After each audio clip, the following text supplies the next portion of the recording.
दोस्तों, कृष्ण का राधा के साथ विवाह न होने के कई कारण बताए जाते हैं। मान्यता है कि जब राधा कृष्ण बालपन में मिले थे तभी उन्हें अपने प्रेम का आभास हो गया था। राधा कृष्ण से उम्र में 11 महीने बड़ी थी। श्री कृष्ण राधा से प्रेम करने लगे। दोनों एक दूसरे से विवाह भी करना चाहते थे। जब ये बात राधा के घर वालों को पता चली तो उन्होंने राधा को घर में कैद कर दिया।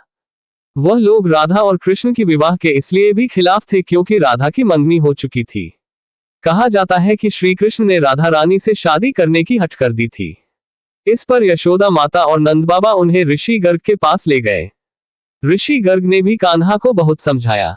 इसके बाद कान्हा का मथुरा बुलावा आ गया। वह हमेशा के लिए वृंदावन छोड़कर मथुरा चले गए। उन्होंने राधा से वादा किया था कि वह वापस लौटेंगे, लेकिन वह कभी वापस नहीं आए और न ही राधा जी के मथुरा या द्वारका जाने का जिक्र मिलता है।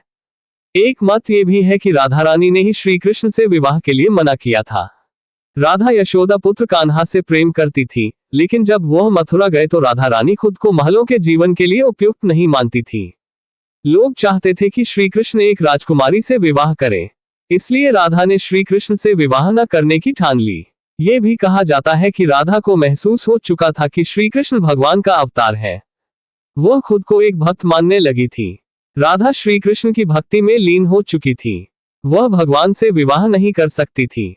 एक कारण ये भी बताया जाता है कि राधा से विवाह न करना मनुष्यों को प्रेम की असली परिभाषा से परिचित कराना था। कहा जाता है कि एक बार देवी राधा ने कान्हा से पूछा कि वह उनसे विवाह क्यों नहीं करना चाहते। इस पर श्री कृष्ण ने कहा कि कोई अपनी आत्मा से विवाह करता है क्या? कृष्ण राधा को खुद से अलग नहीं बल्कि अपना ही अस्तित्व मानते थे।